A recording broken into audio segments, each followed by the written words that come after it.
제목은 하나님께서 베푸시는 잔치, 이렇게 하나님께서 베푸시는 잔치라고 잡은 것은요, 에스더 1장이 시작될 때 아하수에로 왕이 얼마나 화려한 잔치를 베풉니까? 무료 잔치를 187일 동안 베풀었죠. 근데 그 잔치는 사실 사람들의 마음을 사기 위한 잔치였잖아요. 왜냐하면 전쟁을 앞두었기 때문이라고 역사적인 배경을 가르쳐 드렸잖아요.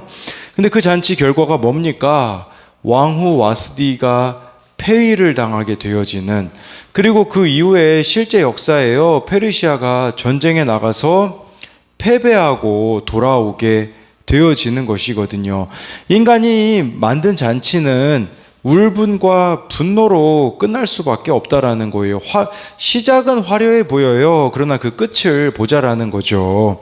네, 이 세상에서도 하나님 없이 만드는 잔치가 그렇지 않습니까? 시작은 화려해 보이지만 그 끝을 보면 알 수 있지 않습니까? 예, 그런데 에스더의 지금 마지막에 거의 다 온 9장에서의 잔치는 하나님께서 베푸시는 잔치예요. 그런데 이 잔치는 화려함은 없어요. 그렇지만 그 가운데 진정한 쉼, 안식이 있다는 사실입니다. 오늘 말씀을 통해 하나님께서 베푸시는 잔치가 어떤 것인지 함께 살펴보도록 하겠습니다. 네, 첫 번째로요, 하나님께서 베푸시는 잔치는 내 안에 하만을 제거하는 겁니다. 11절 12절을 보면요, 그날에 도성 수산에서 도륙한 자의 수료를 왕께 아뢰니 왕이 왕후 에스더에게 이르되 유다인의 도성 수산에서 이미 500명을 죽이고 멸하고 또 하만의 10아들을 죽였으니 왕의 다른 지방에서는 어떠하겠느냐? 이제 그대의 소청이 무엇이냐? 곧 허락하겠노라. 그대의 요구가 무엇이냐? 또한 시행하겠노라 하니 라고 해가지고요, 12째 달 13일에 왕은 도성, 이 수산에서 죽임당한 사람의 숫자를 보고 봤습니다. 여기 보고 봤는데, 네, 이미 500명을, 이 대적들을 죽였고 하만의 10아들들을 죽인 상태에서 이제 그대의 요구가 무엇이냐? 시행하겠노라 라고 이렇게 말해주고 있습니다. 그래서요, 지금 왕은 계속해서 에스더에게 은혜를 베풀거든요. 왕이 에스더에게 원하는 것이, 묻는 것은 이번이 4번째입니다. 이는 왕후에 대한 왕의 사랑만이 아니라 왕후 에스더가 왕의 눈에 은혜를 얻었음을 재차 확증해 준다라고 할 수가 있습니다. 예, 마찬가지로 이 은혜를 베풀게 하신 분이 누구겠습니까? 당연히 하나님이시죠. 하나님이 끊임없이 우리들의 삶에 은혜를 베푸세요. 근데 이 은혜 사용법이 다 다른 것 같아요. 이 은혜를 가지고서는 우리가 정말 죄와 싸우는데 쓰는 사람이 있는가 하면, 그냥 그 은혜를 가지고 그냥 배부르고 등 따시고 그냥 그런 것들을 누리는 데만 관심을 갖는 사람들이 있을 수 있어요. 에스더는 이 은혜를 어디에 사용했을까요? 13절에 보면요, 에스더가 이르되 왕이 만일 좋게 여기시면 수산에 사는 유대인들이 내일도 오늘 주소대로 행하게 하시고 하만의 10아들의 시체를 나무에 매달게 하소서 하니 라고 말해주고 있어요. 에스더는요, 2가지를 구해요. 바로 하나는 다음 날인 14일에도 수산에 사는 유대인들로 하여금 모르드게 조서대로 대적을 죽일 수 있게 해달라고 합니다. 그리고 하만의 10아들의 시체를 나무에 매달게 해달라고 해요. 이걸 우리들에게 가져오면 어떤 의미가 되겠습니까? 저와 여러분들이요, 끊임없이 내 안에 있는 대적들을 진멸해 가야 된다라는 것이에요. 우리 인생은요, 되었다함이 없는 인생이에요. 그래서 하만의 10아들 시체를 나무에 매달게 해달라는 것은 끊임없이 불순종하고 하나님을 대적하려는 그것들을, 우리들이 이 욕심들을 가지치게 하면서 가는데 이 은혜를 사용해야 된다라는 것입니다. 여러분, 이런데 우리가 은혜를 사용하지 않으면 우리는 다시 옛날 모습으로 돌아갈 수밖에 없다라는 것이에요. 내 안에 끊임없는 하만이 있어요. 여러분, 이게 오늘 우리가 싸웠다고 내일 내 안에 하만이 틈타지 않을까요? 아니에요. 내일도 이 하만이 나에게 틈탈 수 있다라는 거예요. 이 하만의 아들들이 뭘 말하겠습니까? 정말 이 내 안에 하나님을 대적하고자 하는 그 뿌리들을 날마다 우리가 잘라내야 된다라는 것이죠. 내 안에 끊임없이 이렇게 출렁대는 욕심을 제거해야 한다라는 사실이에요. 네. 16절 말씀을 계속해서 보면요. 왕의 각 지방에 있는 다른 유다인들이 모여 스스로 생명을 보호하여 대적들에게서 벗어나며 자기들을 미워하는 자 7만 5천 명을 도륙하되 그들의 재산에는 손을 대지 아니하였더라. 이걸 단지 사람들, 이 유대인들이 많이 죽였네 뭐지 이런 측면으로만 보지는 않으셨으면 좋겠어요. 이 숫자가 사실 하만이 하려고 했던 것에 비해는 가벼운 처사라고 할 수 있어요. 왜냐하면요, 하만은 유대인들, 페르시아에 산 유대인들이 어제 말씀드렸듯이 50만이었다고 했잖아요. 50만을 다 죽이려고 했거든요. 그런데 이 유대인들은 7만 5천 명을 도륙했다 이고요. 그리고 하만이 그 내린 조서는요, 사실 매년이었어요. 매년마다 유대인들을 죽이는 거였었거든요. 그런데 여기 유대인들이 이 지금 대적들을 죽인 것은 일회적이었다라는 것이라고 볼 수 있는데요. 이 7만 5천 명을요, 페르시아가요 127개 지역이었다라고 에스더 1장에 나오잖아요. 7만 5천을 127로 나누면 평균 590명의 유다 대적들이 각 지방에서 죽임을 당한 거라고 볼 수가 있는 것이에요. 그렇기 때문에 끊임없이 이것은 우리들에게는 끊임없는 대적들을 우리들이 진멸해 가야 된다라는 것을 보여주는 것이라고 할 수가 있어요. 그리고 16절에요. 그들의 재산에는 손을 대지 아니하였다라고 합니다. 여러분, 예를 들어서 7만 5천 명을 죽였으면 내가 얻을 수 있는 재산이 얼마나 많겠어요. 이 하만이 사실 그 왕한테 10,000달란트 줄 테니까 유대인들 죽이게 해달라고 했잖아요. 그게 하만이 10,000달란트가 있어서라고도 할 수 있겠지만 사실 유대인들 50만 명 죽여서요, 재산 뺐으면 그 왕한테 10,000달란트 주는 거 어렵지 않거든요. 하만의 목적은 거기에 있었었거든요. 그런데 유대인들은 7만 5천 명 죽였지만 재산에는 손을 대지 않았다라는 건 무슨 말이겠습니까? 바로 거룩한 목적으로 시작한 것이 욕심으로 끝나지 않도록 했다라는 것이에요. 다른 데 목적을 두지 않았다라는 것이에요. 오직 이 유다인의 구원에만 목적을 두었지 다른 것은 취하지 않았다라는 것이에요. 우리에게도 필요한 것이 이것이 아니겠습니까? 정말 구원에만 목적을 두고 다른 것은 내가 취하지 않는 거예요. 근데 끊임없이 우리들에게는 욕심이라는 게 올라오거든요. 그래서 우리가 자신의 죄패를 공개하면서 가는 것이 나의 하만을 끊임없이 버리는 게 아니겠습니까? 저에게 있어서도요, 하만은 인정 중독이에요. 저는 사람들에게 인정받는 걸 너무 좋아하거든요. 그러다 보니까 끊임없이 이 욕심들이 올라오게 되어지는 것들이 있더라고요.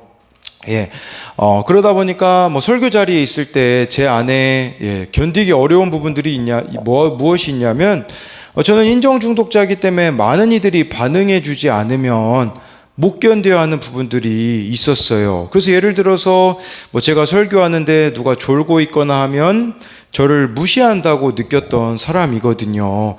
지난 주일에 제가 얼핏 듣기로는 이렇게 졸고 있는 분들이 꽤 있었다고 들었는데, 신기하게도 저는 누가 졸었는지 모르겠습니다. 왜냐하면 달라진 자세가 있는데, 그건 뭐냐면 한 영혼을 위해 설교하자라고 바뀌었기 때문이에요. 근데요, 이렇게 말해도요, 또 넘어지는 포인트들이 제 안에 있더라고요. 제 안에 하만은 자꾸만 비본질적인 것에 집중하게 해요. 이처럼 저와 여러분들이요, 구원에 집중하지 못하게 만드는 하만이 우리들에게 있을 수 있거든요. 그게 무엇인지 돌아보며 이렇게 비본질적인 것들을 하나씩 가지치기 해 가야 한다는 사실이에요. 그래서 이것에 대한 적용은요, 나는 악인들의 삶을 부러워하며 말씀대로 사는 것을 힘겨워하고 있지는 않습니까? 쉽게 말하면요, 그냥 하만의 삶의 방식을 살기를 원하고 있지 않느냐라는 것이에요. 두 번째는요, 내 안에 제거해야 하는 하만은 무엇입니까? 인생의 목적이 행복입니까? 거룩입니까? 라고 할 수 있는 것은 바로 우리가 하만적인 인생을 산다는 것은 행복만을 구한다라는 것이라고 볼 수 있습니다.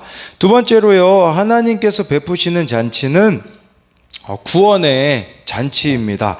17절부터 19절을 보면요, 아달월 13일에 그 일을 행하였고 14일에 쉬며 그날의 잔치를 베풀어 즐겼고 수산에 사는 유대인들은 13일과 14일에 모였고 15일에 쉬며 이날의 잔치를 베풀어 즐긴지라.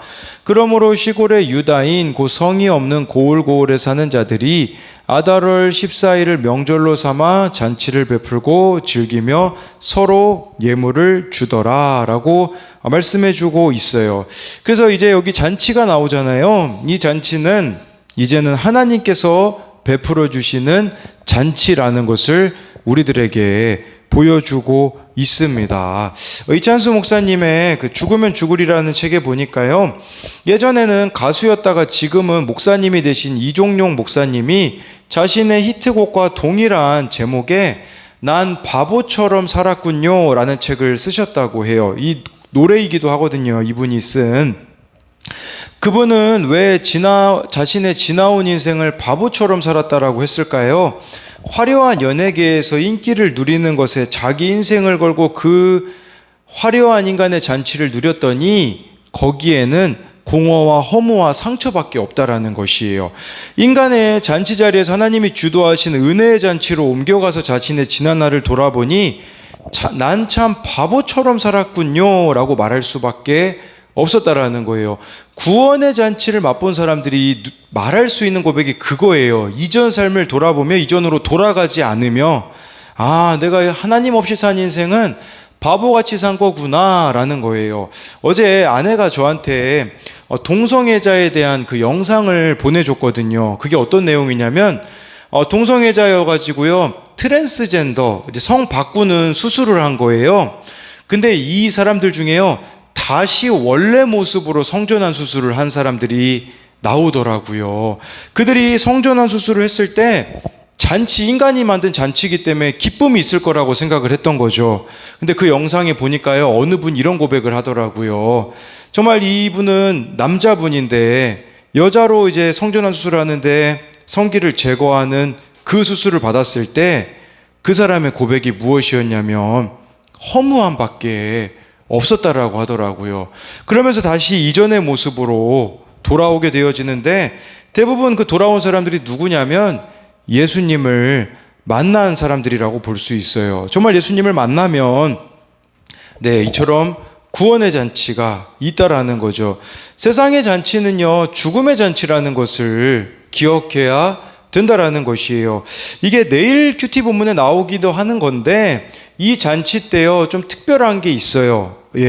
내일 본문인데 제가 미리 가지고 와봤는데 에스더 9장 22절에요. 이 잔치는 어떤 잔치였냐?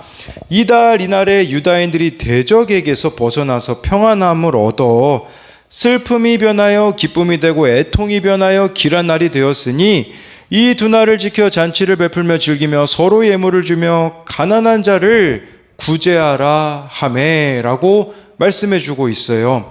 뭘 말하겠습니까? 우리에게 이 하나님이 베푸시는 잔치가 이루어지려면요, 여러분 힘든 환경에서 잘 죽어지셔야 된다라는 것이에요. 여기 보니까 대적에게서 벗어나게 된 거, 바로 이 유다인들이요, 힘든 환경에서 하나님께 금식하며 집중하며 나아갔기 때문에 구원의 잔치가 되었다라는 것이에요. 여러분, 우리 각 사람에게요, 하나님이 허락하신 나만의 하만을 깨뜨릴 완벽한 환경을 주셨어요.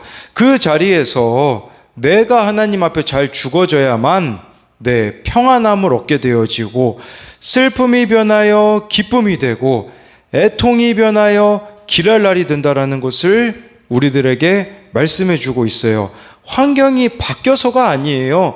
상황이 바뀌어서가 아니라 내가 그 가운데에 죽어져야 이러한 기쁨을 누릴 수가 있다라는 것이에요.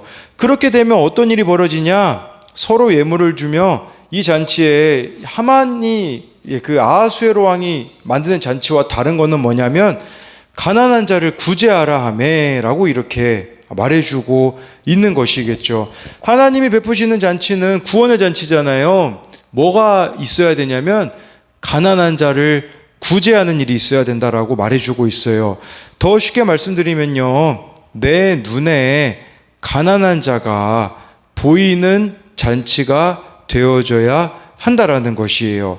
정말 저와 여러분들의 이 주어진 자리에서 잘 죽어지고 십자가 지는 삶으로 나아갈 때 구원을 위해 내 인생을 인도하신 주님의 은혜를 믿지 않는 자들에게 전하게 되는 것을 말하는 것이죠.